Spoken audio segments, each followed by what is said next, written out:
Hey folks, Dustin DePirac here, columnist Ryan Karchi.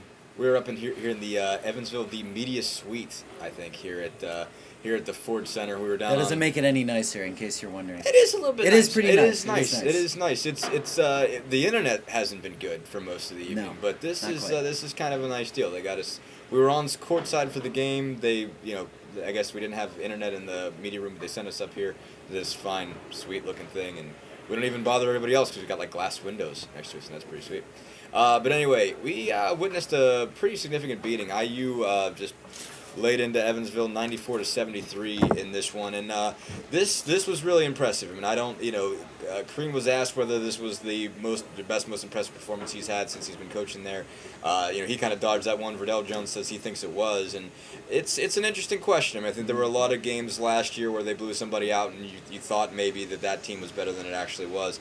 But this looked pretty, just pretty good all around. This basically. team beat Butler. I mean, Yeah. this is not a throwaway team. This isn't Yeah. Chattanooga. This isn't. Well, Chattanooga's Stony not bad Well, either. and those teams aren't bad either. But Yeah. this team is better than them. So, I think so. Yeah, I You mean, know. at least we think so. You never know. I don't know if the Butler's that good, honestly. I think that might have told us something. That Butler lost a lot. But anyway, Yeah. point being was, IU moved the ball just extremely well, defended extremely well tonight. This is probably the first time that they've really had all the pieces together. Everybody playing pretty well. 5 guys in double figures. Almost 6. Almost 7. Or wait, actually, no, 6 guys. On 6. No, they had 5. Yeah, 1, 2, 3, 4, 5. Yeah, 5 guys 5 in guys, double yeah. figures. Elston was 1 point away. Oladipo was 2 points away, and Oladipo had 4 assists. Looked really nice moving the ball. I thought he had more than 4 assists, honestly. Verdell Jones had 17 and 7. Verdell playing his best game, for but sure. yeah, definitely. I mean, he still had a couple of turnovers, but more or less, I mean, he moved the ball really well, and he kind of had it was interesting, kind of a different role tonight. He was doing sort of the stuff that Jordy Hulls used to do, was just kind of get himself lost in the corner there. It was Vic Oladipo who was driving and kicking. Christian Watford looked much better than we've seen him in Game 1 and Game 2. He finished with 15 and 8. Cody Zeller continues to play strong, 14 and 9. Will Sheehy chipped in 10. Elston had 9. Oladipo had 8. Jordy Hulls had 14. They were just moving it tonight. I mean, they were really just doing what they wanted to do, and it looked like just really good team basketball. It was about as all around of a game as you can get. Yeah, absolutely. And I think the best way to describe this game and to kind of describe the rest of the entirety of their season so far is efficiency. Yeah, this team absolutely. is efficient. And it's not that they're not just getting fluky turnovers. They're not. Right. They're not getting lucky. They're not just hitting shots that they probably shouldn't. I mean, they're moving the ball around. They assisted on 24 of their 33 field goals. I mean, that's another thing I didn't get. That's an incredible mark. I mean, that's not something you'd see from this team last year or the year before, and they've done that in 2 or 3 games so far. So it's not. This isn't just a fluke tonight either. And I know they scored on 11 of their first 15 or 13 possessions. It doesn't get any more efficient than that. No, and I think that was sort of one of the complaints about the last couple of years' teams. There was too much inefficiency. There was guys that were just doing too much to try to score. But the big part of it was that just the other pieces they just didn't trust them. I mean and that was true from the players to the coaching staff on up. And really, the question I asked Tom Crean tonight was, what does this say for kind of the diversification of this team? And I pointed out, I guess, like I said, Oladipo was the one who was kind of driving and kicking out to Verdell. And really, a year ago, Verdell, who was the one who was driving and kicking, it was Jordy Hulls who was sitting in that corner, and Oladipo was doing something different. There were guys who had maybe 1 or 2 ways they could score, but they weren't really diversified. They had 1 or 2 things you had to take away. That was about the extent of it. At this point, you're seeing more guys who have more that you need to take away.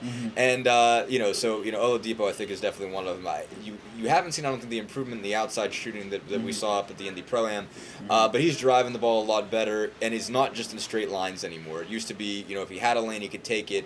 But if he didn't have a lane, if he had to cross somebody up in the middle, he'd have some problems. Now he's literally driving into the lane like a point guard. Verdell Jones is doing some of that. He's also, that mid-range has always been good, and you saw more long range tonight than maybe you've ever seen. 4 of 4. Yeah. He was tonight perfect from 3-point range. He was perfect. I mean, Jones is always been a mid-range guy, not a deep shooting guy, and tonight he kind of showed that. Jordy Hulls was hitting like he usually does. Watford again had the three back, but again, I mean, as even the guys are starting to say, it all does all come back to Cody Zeller and what he does when you put him in the middle, and everything goes from there. I mean, just how much are you seeing that right now? And I mean, I think we saw them get off to a quicker start because of that. They went straight to Zeller. First possession, he had the ball in the paint.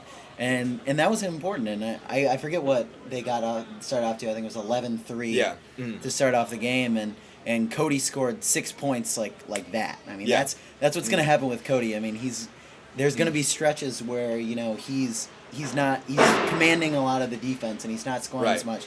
But when they take their eyes off him for just a split second, he's going to put up 6 points in 3 possessions. Yeah, exactly. I mean, even if you just don't have the double team, and he's just so good at just moving around inside, and it's just, I mean, there's just a lot of intelligence going on there. I mean, just like you could just tell, as Coach Green said, just how well coached he is, and you can just tell that he's able to move into space.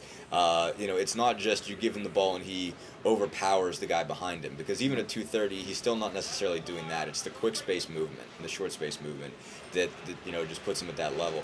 And they talk a lot about just his ability to kind of pass out of the double team. He only had 1 assist tonight, but I think one thing you see from Zeller as well is, in a way, you kind of see, I guess, that hockey assist that he sort of gets. He finds the guy who then finds the guy, and that's what this team is doing well, is getting that and making the next pass and hitting the next guy, and they're confident in doing that now.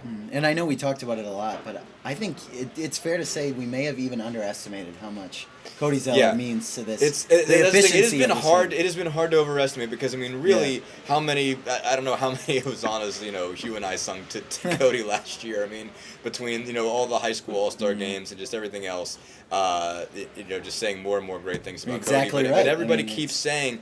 Literally, almost every coach you talk to about him says, I knew he was good. I didn't know he was this good.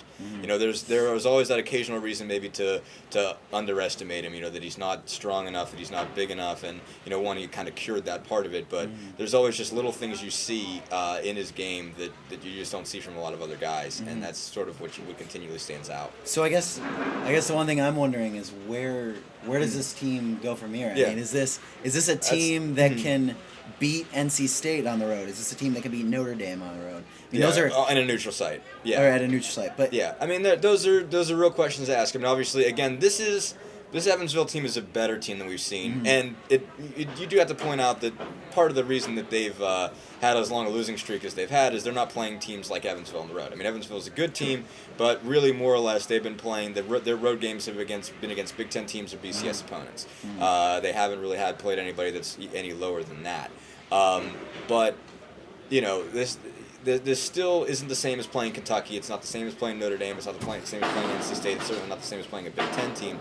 But it's a more dominant performance than we've seen against teams of this caliber. It's something. Yeah, they've pounded teams that were sort of low-level Division I, teams that had kind of just joined Division I within the last couple of years, or were in sort of those lower conferences that you see getting 16 and 15 seeds. But this is beating a competitor in a conference like the Valley that's right there is one of the best mid-major leagues in the country. Again, just came off of an impressive win over Butler, who, albeit a little bit diminished with losses like guys like Howard and Hayward from a couple of years ago, and Shelvin Mack, still is going to be respectable. I mean, Butler's not going to be. They're not going to walk over Butler in Assembly Hall. So this shows a little bit more. You're still waiting to see, okay, how does that translate, long term? Again, when you're playing the Michigan States and the Purdue's and the Wisconsins and the Ohio States. Who knows? But there's something here. I think that's what's pretty obvious. It's something here. I think what we can say is that a win like this, a win on the road with seeing other people's fans in the stands. I mean, it's gonna get. And now this was a little bit closer to a home game than most gonna play. Maybe. There was some red and there was some cream and crimson. But it's gonna boost confidence. I mean, I think more than anything, especially for a guy like Verdell. I mean, you're looking at a guy who's in his 4th season. He's won.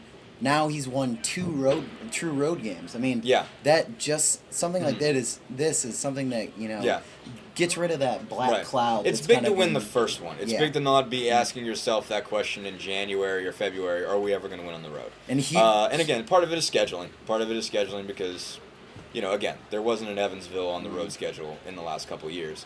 But again, it's still a win. It's not still something you're not being asked about, not thinking about in January or in December when you play at Michigan State, or when you do play at NC State, or when you play Notre Dame or something like that. It's a question they don't have to ask, and they can really say, as Green said tonight, this is a new team, it's a different team, it's a new season. It's something Hugh and I were joking about on Twitter earlier. Actually, I am now 1-0 in IU road games, and Hugh has never won a road game. Never seen a road game. You don't win these games, Ryan. You don't play them. I don't know if you noticed.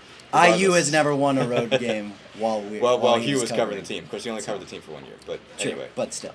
But there's that. Anyway, that's it. We got to hit the road because Chris Howell might come beat us up in a minute. So thanks, guys. Thanks.